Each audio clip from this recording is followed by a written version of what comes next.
Hi, I'm James H. Brazil, Certified Financial Planner Professional. And most of you probably know that I've been in the business for over 50 years. And when talking to a lot of the clients who've also been in their business and for a long time, there are certain events or people that are very important at certain times that influence you. And when I think back, there are three distinct people around certain events that have very greatly affected what we've done in our business 50 years. First one, of course, was Grandpa Smith, my wife's grandfather, Don Smith, farm advisor in Red Bluff, that really got me started about helping clients in the estate tax, income tax, and capital gains tax area, and what's the right type of entities for them to own their business in, and how best to transfer it or sell it and do that sort of thing. And Grandpa was very influential, and we've kind of carried that through. The second person was that after I was in the investment business in around 1970-71, I met a very interesting gentleman here in Chico by the name of Raymond Brumbaugh. And Raymond had been an investor in investments in stocks and bonds for many, many years. He'd moved up from Orange County, and he started doing business with me. I noted, though, that not one thing that I recommended to him did he ever purchase. And one day I asked him about it, and he said, well, why don't you come on over to my house and let's talk about it. Over there, he began to talk to me, and I think he'd been in the investment business maybe 30, 35 years as an investor.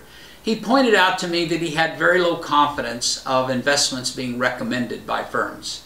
I felt I was with a very good firm, and I thought things were working well, but he made a very good point.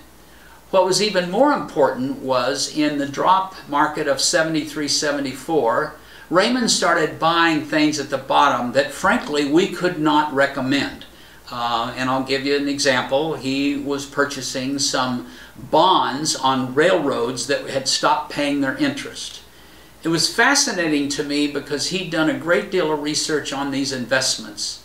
And as time wore on, Mr. Brumbaugh did very well. What he taught me, though, was that if you're going to select stocks, you need to do a lot of research.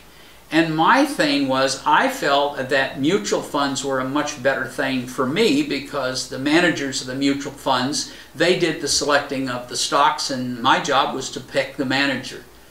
The trouble was, right there at the end of 74, the mutual funds that I had my clients in, and myself, had gone down quite a bit. For those of you who weren't around or don't remember 73-74, it was a really gut-wrenching 2 years. I flew back to Boston because I couldn't understand why the very management companies that I was relying on, funds went down so much.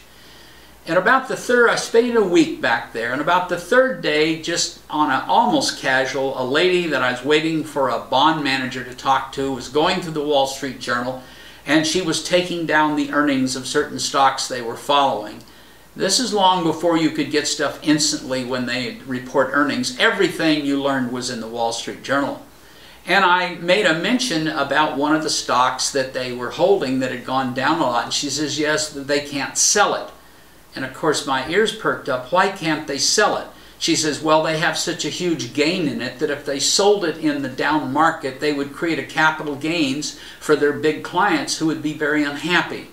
Now, up till that point, my perception is it was the small investor that used mutual funds and the big investor did something else. When I talked to the next manager, I asked him, and actually the biggest part of their portfolios were investors investing $1 million or more.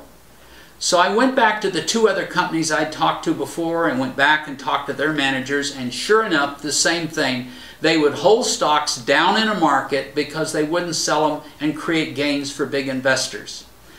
I guess I made kind of fuss about this because it wasn't too long that a wholesaler, that's a person that calls and tells you about their company's funds, said, I heard you were kind of unhappy with the funds that buy and hold in down markets. He said, I've got a manager that you ought to hear about. And he introduced me to a manager that was running a fund called Oppenheimer Special. His name was Richard McKinsey. Now, the trouble with McKinsey for the industry is he had a turnover rate of 300% and 400% a year, creating taxes, ordinary income taxes, all the time. The big part was between 74, 75, and 81, and I started using him around 75. he had the best performance, or one of the best performance, of all the mutual funds in the country. And I started really using him a great deal when he announced in '81 that he was retiring and starting a McKinsey Walker Investment Management Company in Larkspur, California. Well, I thought, well, I'll do some business with him, until he told me he would only take retirement plans at a minimum of $5 million. And that pretty well eliminated the clients.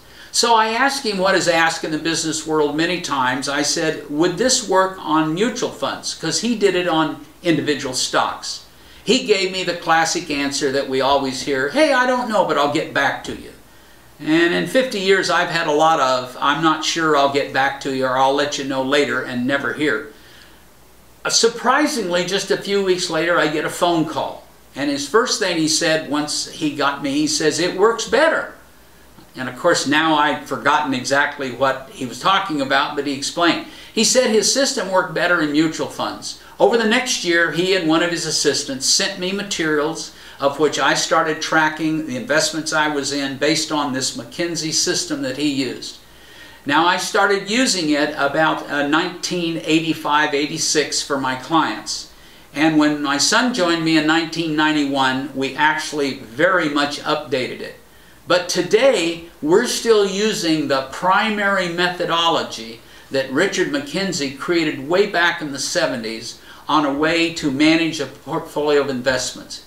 So between Don Smith, the farm advisor, getting us into the tax area, particularly estate and business and income taxes, and then Raymond Brumbaugh pointing out to me that you really need to concentrate it heavy if you were going to do individual investments, and he concurred that the mutual fund managers probably had better experience. And then my experience with Richard McKinsey has pretty well set our practice up for the whole 50 years. And I guess I have to say, those three gentlemen were probably the most influential that I can recall. So I hope you've enjoyed kind of my tale of where we are today after 50 years.